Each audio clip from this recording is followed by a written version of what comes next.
Convido os irmãos a abrir a palavra do Senhor no livro do Evangelho segundo João, no capítulo 1.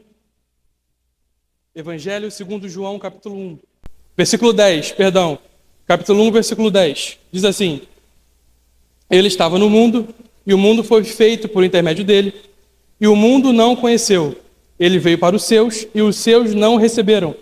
Mas os muitos que o receberam, a eles deu o poder de se tornarem filhos de Deus, aqueles que creem em seu nome, os quais não nasceram do sangue, nem da vontade da carne, nem da vontade do homem, mas de Deus. Amém? A igreja pode estar assentada, louvar o Senhor em nome do Senhor. Não, precisa não, obrigado. Meus irmãos, hoje eu vou falar sobre um pai, e que nós somos filhos desse pai.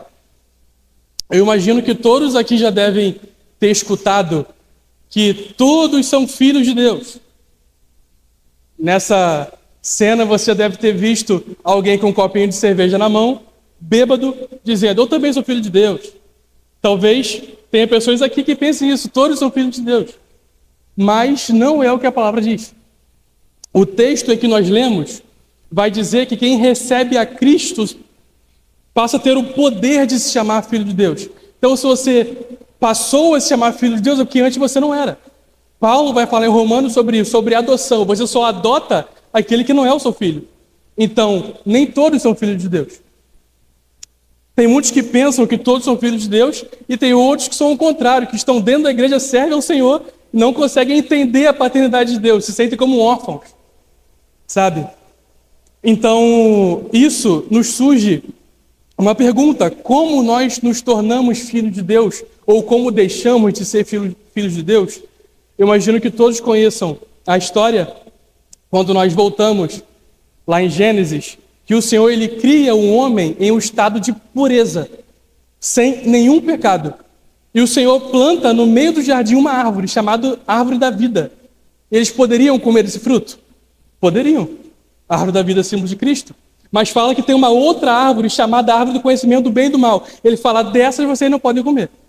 Podem comer de todas, menos dessa. E Satanás vai logo em qual? A serpente. Naquela que não pode comer. E Satanás, como um excelente vendedor que ele é, ele vendeu aquele fruto para ela. Ele apresentou aquele fruto de um modo agradável, que Eva olhou e desejou. Então ela pegou aquele fruto, ela comeu, Adão também comeu. Nesse momento o pecado entrou no mundo. E o homem teve a sua queda. Eles foram expulsos do jardim do Éden, para que não pudessem mais comer a árvore da vida, que antes poderiam, agora não podem. E já adianto que Apocalipse 2 vai falar que a quem vencer o Senhor dará de comer da árvore da vida, né? Mas, então, Satanás, sendo astuto, ele pensa: eu vou continuar vendendo esse fruto. Vou continuar vendendo esse fruto. Só que hoje ele não vende um fruto para nós, ele abriu já um mercado inteiro. Ele quer vender para mim e para você toda a sorte de pecado que possa haver. Ele apresenta para você: isso aqui é a fornicação, esse fruto aqui ó, é bom, experimenta, você pode ter o prazer sem ter um compromisso de casamento. Aí para outra, esse aqui é o adultério. Você pode estar com outra mulher que não seja sua esposa ou seu marido. Esse aqui é a fofoca, você pode falar da vida dos outros, é muito bom falar da vida dos outros. Aqui ó, fofoca, experimenta. Ele vai vendendo o pecado para mim e para você. Glutonaria, orgia, porfia, dissensão, facção, toda sorte de pecado ele vai tentar vender. Só que ele não diz qual é o preço que você tem que pagar. Então você entra nesse mercado, você enche o seu carrinho de produto, só que você não sabe qual é o preço daquilo ali. E ele não vai te falar, que ele não quer que você saiba. Só que se você for ler a sua Bíblia, você vai ver que está escrito que o salário do pecado é a morte. Satanás não vai falar isso para você. E quando você descobre que o salário do pecado é a morte, que você tem que morrer, você pode até pensar: não, então eu não quero. Mas já era, você já consumiu. Você tem que pagar. Aí você descobre que você tem uma dívida quilométrica, uma dívida impagável. E você pensa: já era, estou perdido. Pois o salário do pecado é a morte, eu vou morrer. Não somente a morte física, mas a segunda morte, que é o lago de fogo. E você entra em desespero. não tem solução para mim. E até esse ponto da história, de fato, não tem solução. Só que nesse momento entra um homem nessa história. Esse homem, ele chega até você, ele se apresenta e diz: qual é o preço? É a morte? Eu morro por você.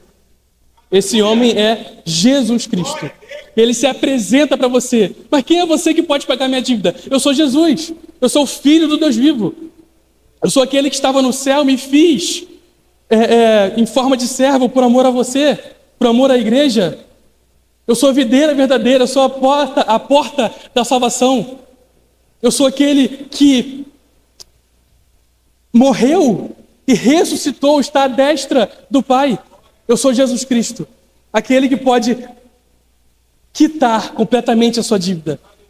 A palavra fala que quando Jesus estava na cruz, ele disse tetelestai. A palavra tetelestai poderia ser usada em dois tipos de situações. Por exemplo, quando o pai desse uma ordem para o filho vai lá e faz tal coisa. O filho voltava e falava: pai, tetelestai, ou seja, cumpriu o que você mandou fazer. Ou poderia ser usado em caso de dívida mesmo. Por exemplo, você comprou um terreno, está pagando aquele terreno ali.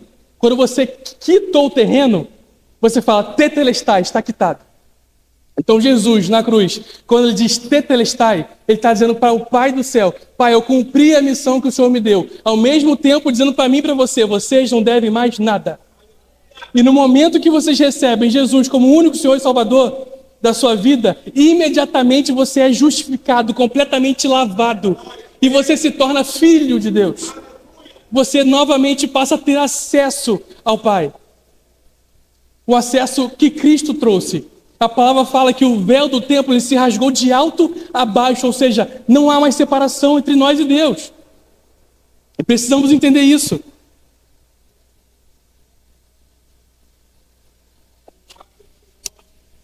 Perdão, a garganta está seca. E precisamos entender isso. Eu acho interessante, terça-feira agora eu fui no treino de karatê, eu decidi começar a fazer karatê, e eu achei muito interessante que Karatê Shobu-ryu, na Igreja Batista Sião, que tem lá em São Pedro da Aldeia, né, são servos do Senhor que estão sempre ali.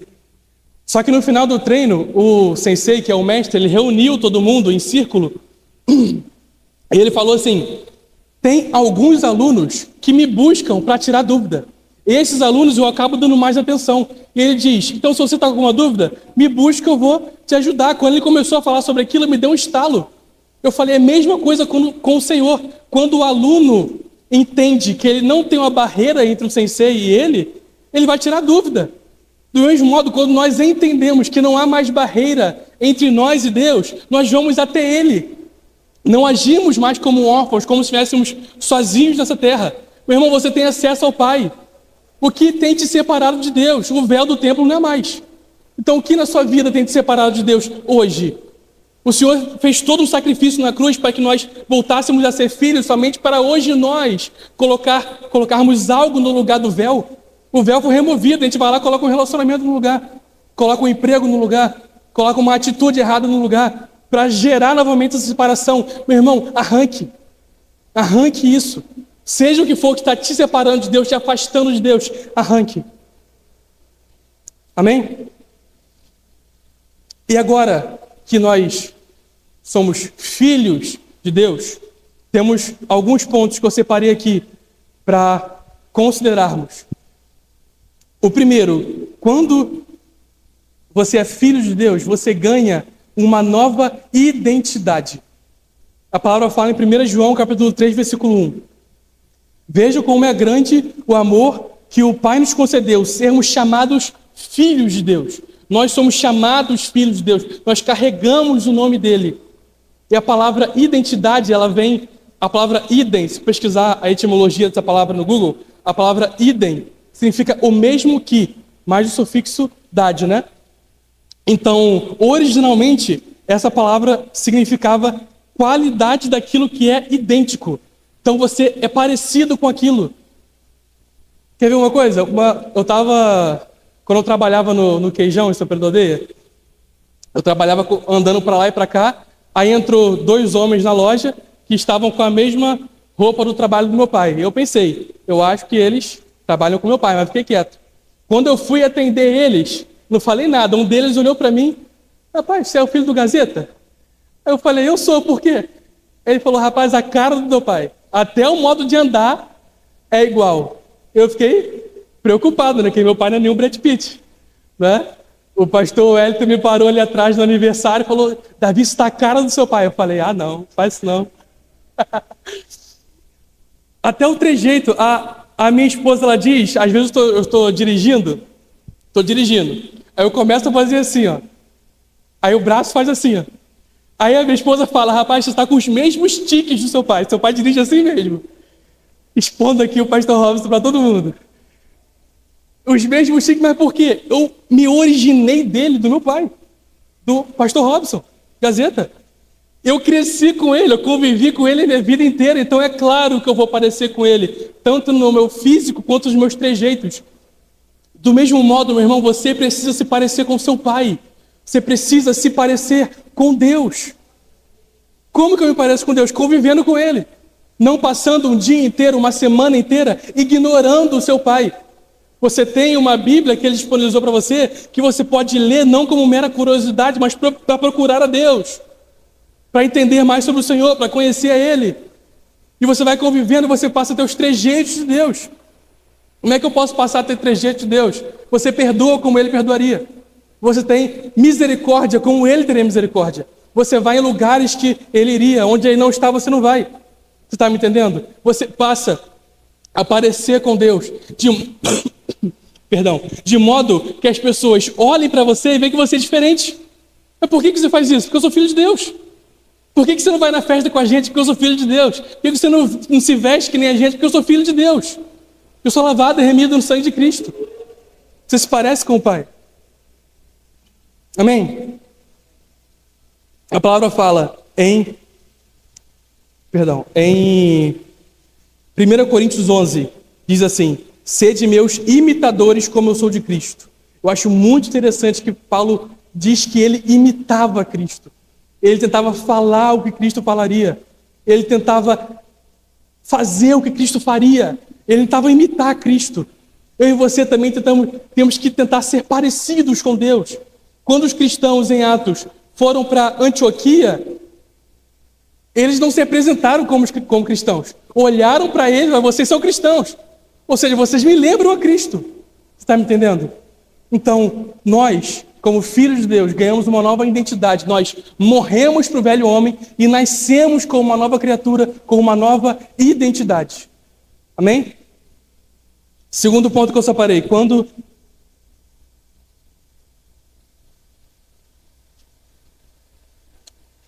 você é filho de Deus, você com certeza será disciplinado pelo seu pai. A palavra fala em Hebreus 12, versículo 6.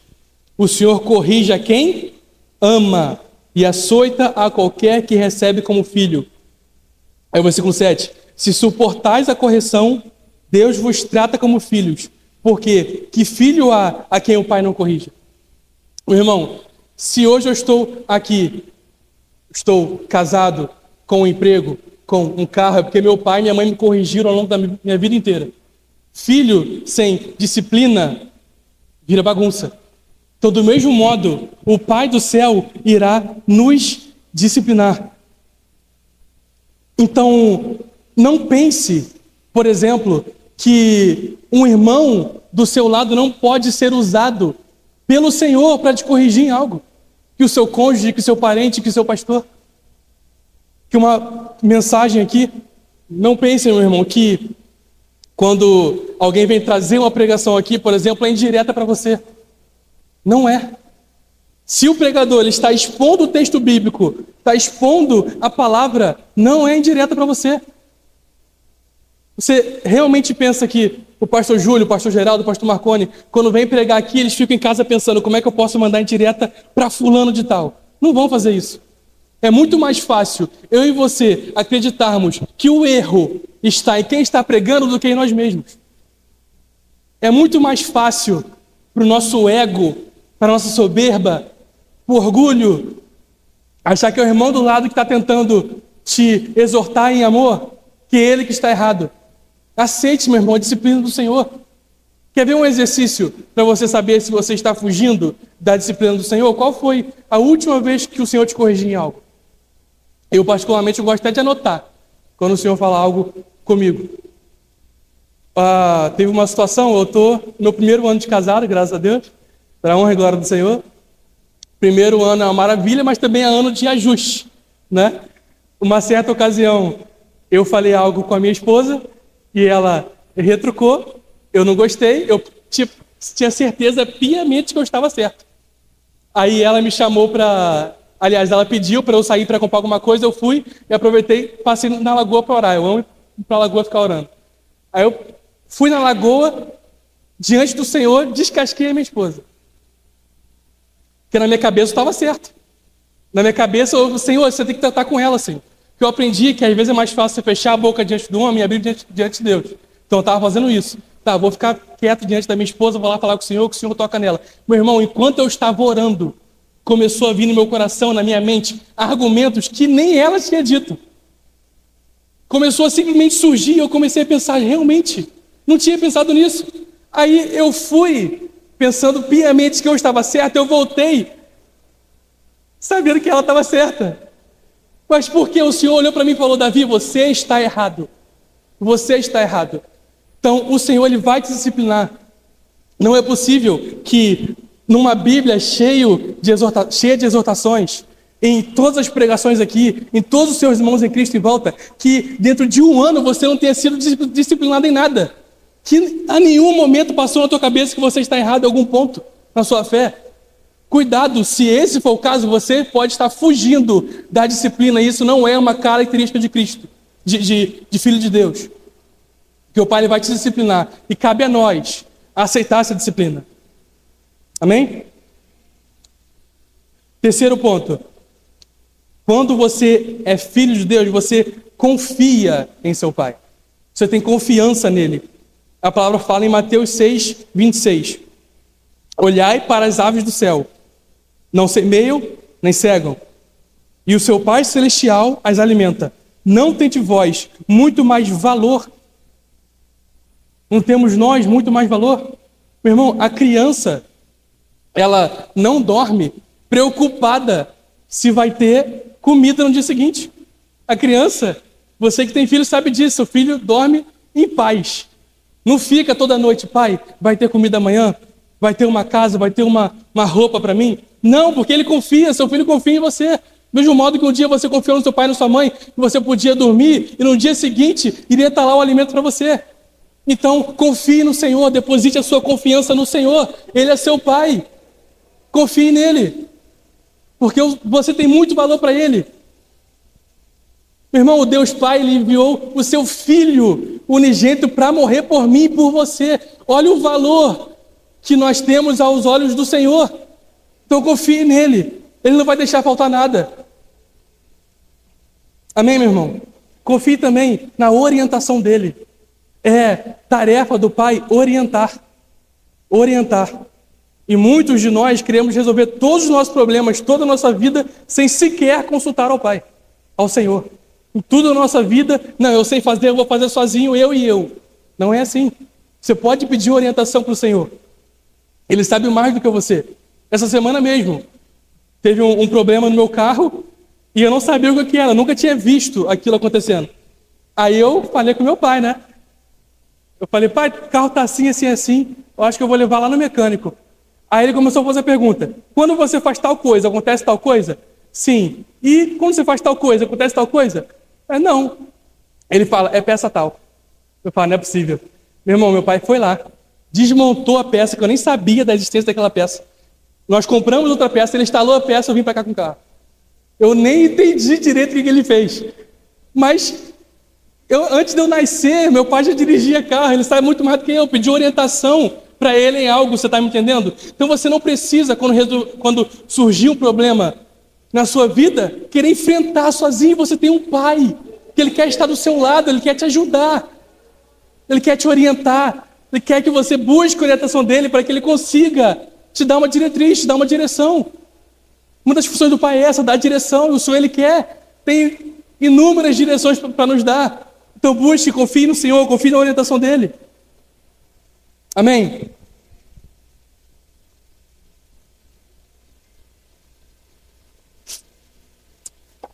Perdão, a garganta está ficando seca.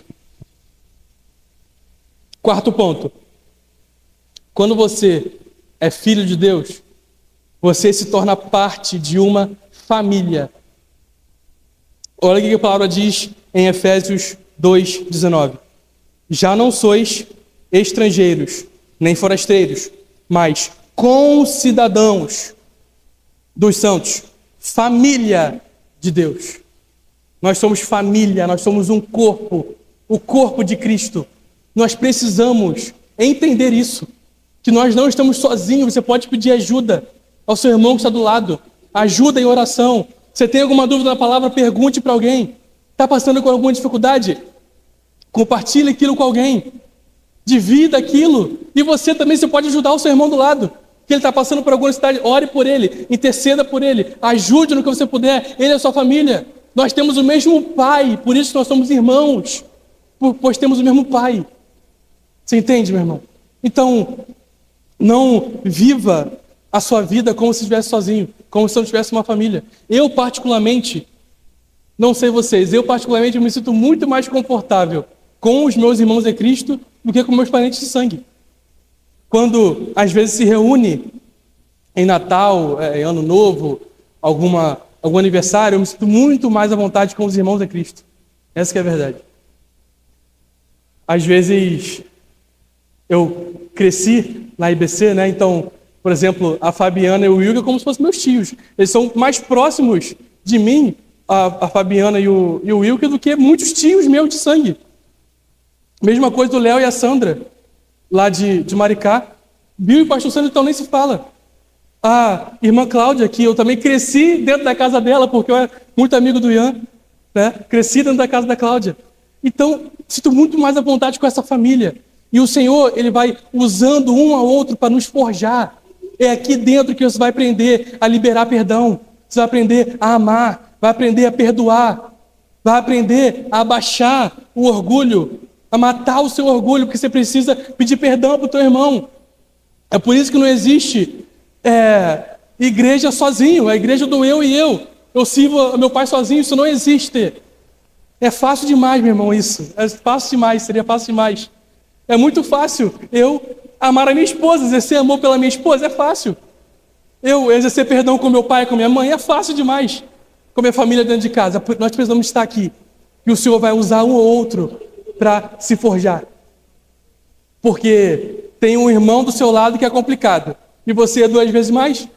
Então, vai um ser usado. Vai um ser usado para forjar o outro. Amém, meu irmão? Você não está sozinho, você tem uma família. A palavra fala no Salmo 133, quão bom e quão suave é que os irmãos vivam em união. O Senhor se agrada da união do corpo.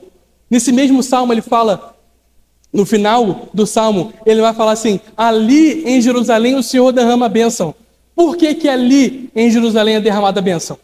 Porque em Israel antigamente tinha 7 festas e o israelita, ele ia para Jerusalém para adorar o Senhor nessas festas. Então, vinha povo de um lado, vinha povo de outro, vinha povo do outro, para adorar num único lugar. É por isso que o Senhor fala, ali em Jerusalém há a bênção. Não é porque o solo é sagrado, porque as paredes não. É porque ali o povo se reunia, todo o povo junto, unido para adorar ao único Deus, ao único Rei dos Reis e Senhor dos Senhores.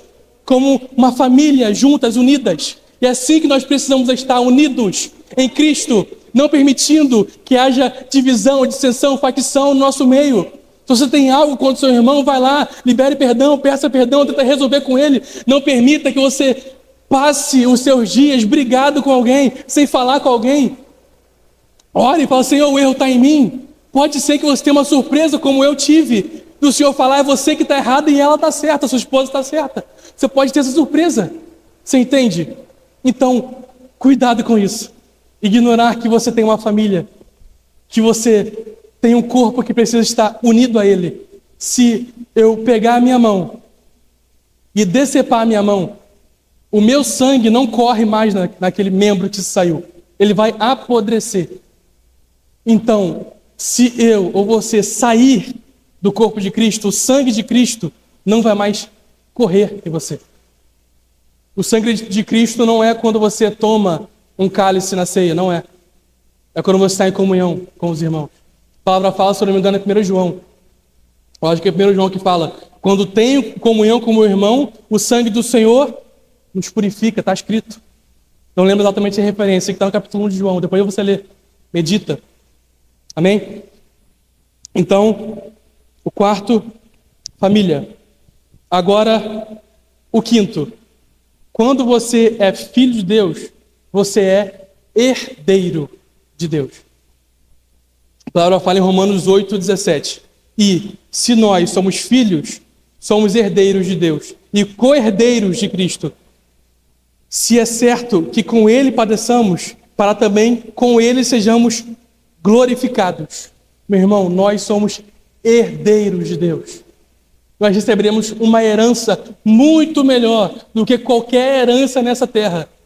Pensa um homem muito rico aí, um Elon Musk ou um Silvio Santos da vida. A herança que você tem é muito melhor. Não cobice a herança dos filhos deles. Você tem uma herança muito melhor, você é filho de Deus. Você vai morar no céu com Ele. Nós vamos juntos morar no céu com Ele. Não busque os tesouros da terra. Não busque as coisas desse mundo, meu irmão. Entenda a sua filiação com Deus.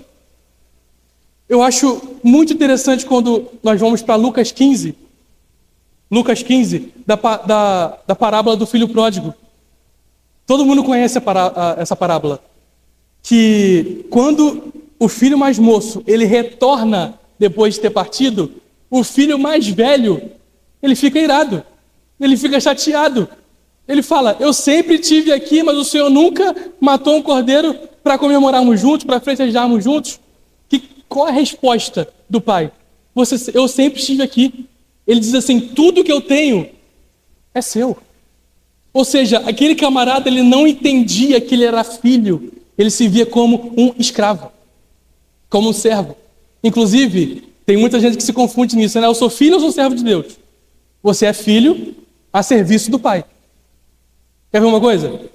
Se o pastor Júlio e a Vânia, eles falarem para a Mariana assim, filha, nós estamos muito atarefados, não estamos conseguindo arrumar a casa, por exemplo, eu preciso que você dê uma geral na casa. A Mariana deveria deixar de se sentir filha para se sentir uma empregada doméstica? É claro que não. Ela é uma filha a serviço do pai. Amém? Então nós somos... Então, eu sou servo de Deus, porque você é um filho que está a serviço do pai nessa terra. O pai manda, você obedece. O pai diz, faz, você faz. Diz, não faz, você não faz. Você é um servo de Deus e fala, vai, você vai. Vem, você vem. Você é filho a serviço do pai. Do mesmo modo que Cristo, quando veio nessa terra, ele veio a serviço de Deus. Amém? Então, nós como herdeiros, não devemos ficar cobiçando as coisas dessa terra como se fossem mais valiosas do que as do céu. Nós vamos morar lá, meu irmão, não é aqui. A palavra fala em Filipenses, capítulo 4, se eu não me engano. O Paulo vai falar assim, a nossa cidadania está nos céus, onde também esperamos nosso Senhor e Salvador Jesus Cristo. Ou seja, nós somos de lá, não somos daqui. Meu irmão, se vier uma pessoa da Arábia para cá, logo, logo você vai entender que ele é um estrangeiro. Sabe por quê? Ele se veste diferente. Ele fala diferente. Ele anda diferente. Todo o comportamento é diferente. Então você vai olhar e falar, esse camarada é estrangeiro. Ele não é brasileiro. Do mesmo modo nós, a nossa cidadania está de lá. Aqui nós somos estrangeiros. É por isso que o mundo olha para nós e não entende. É um povo diferente. Então, acabam nos odiando em diversas situações. Odiando, tudo é culpa da igreja. O atraso na ciência, o atraso na sociedade é culpa da igreja. Eu já ouvi isso diversas vezes. Lá em São Pedro, pelo menos. Diversas vezes. Mas porque o mundo não entende que nós não somos daqui. Nós não nos padronizamos com o sistema daqui. Pois nós entendemos que somos herdeiros de uma terra muito melhor. De um local muito melhor. A palavra fala que o Senhor iria colocar uma coroa em nós e reinaremos com Ele. Reinaremos com Deus, com o Senhor. não tomando a glória dele. Até porque a palavra fala que os 24 anciões, eles tiravam a coroa da cabeça e se prostravam diante de Deus. Então, mesmo os 24 anciões com a coroa na cabeça, eles reconheciam que era o Senhor que era soberano. Nós seremos assim. Teremos uma coroa reconhecendo o Senhor como único soberano, adorando a Ele eternamente, pelos séculos eternos. E como tem sido o seu dia a dia? Está buscando os tesouros da terra ou dos céus? Todo o seu trabalho, o seu pensamento, o seu emocional está mais voltado a ser um herdeiro das coisas da terra ou ser um herdeiro das coisas de Deus? Meu irmão, trocar o eterno pelo finito é loucura. Loucura. Não faça isso. Não vale a pena fazer isso. Amém? Para finalizar, abre comigo Apocalipse capítulo 21.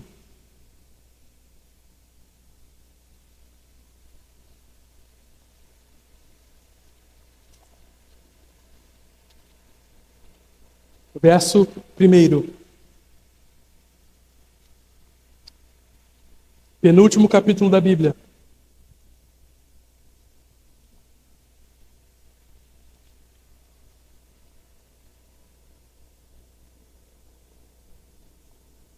Amém?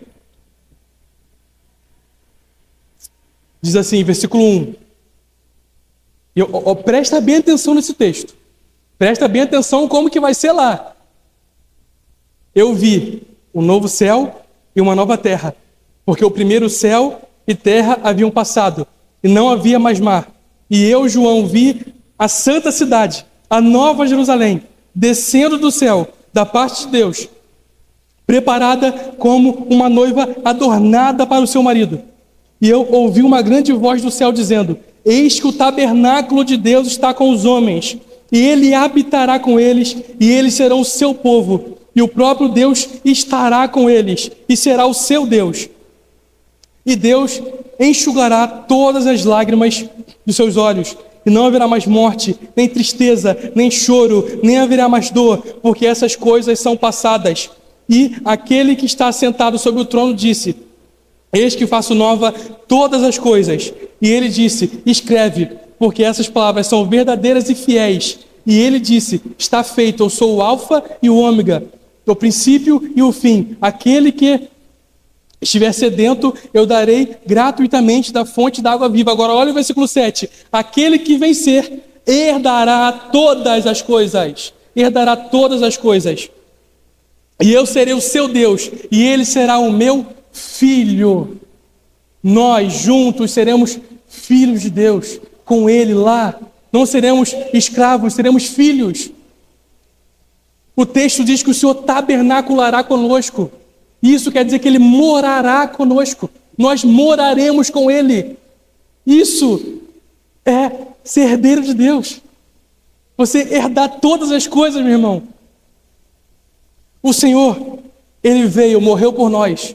E está escrito que ele vai buscar a sua noiva, a sua igreja, uma noiva santa, pura, adornada, que não se corrompeu com esse mundo, que não deixou manchar as suas vestes com o pecado, mas buscou a santificação.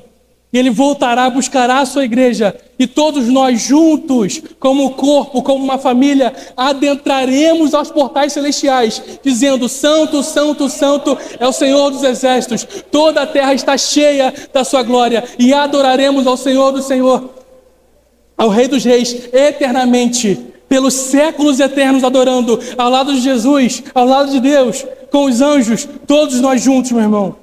Não vale a pena perder isso tudo pelas coisas dessa terra. Não vale a pena perder isso tudo por causa do pecado, por causa do orgulho, da soberba.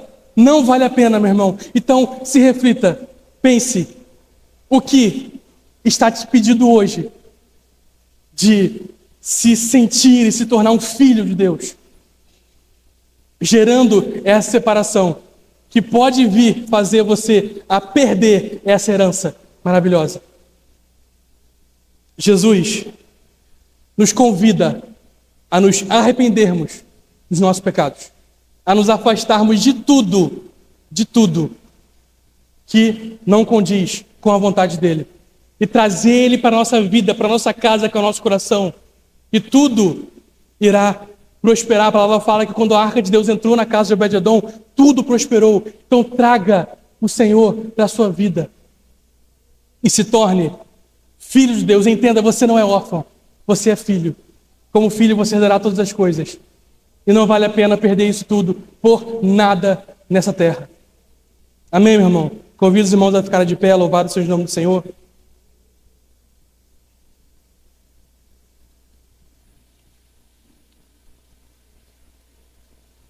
Ore comigo.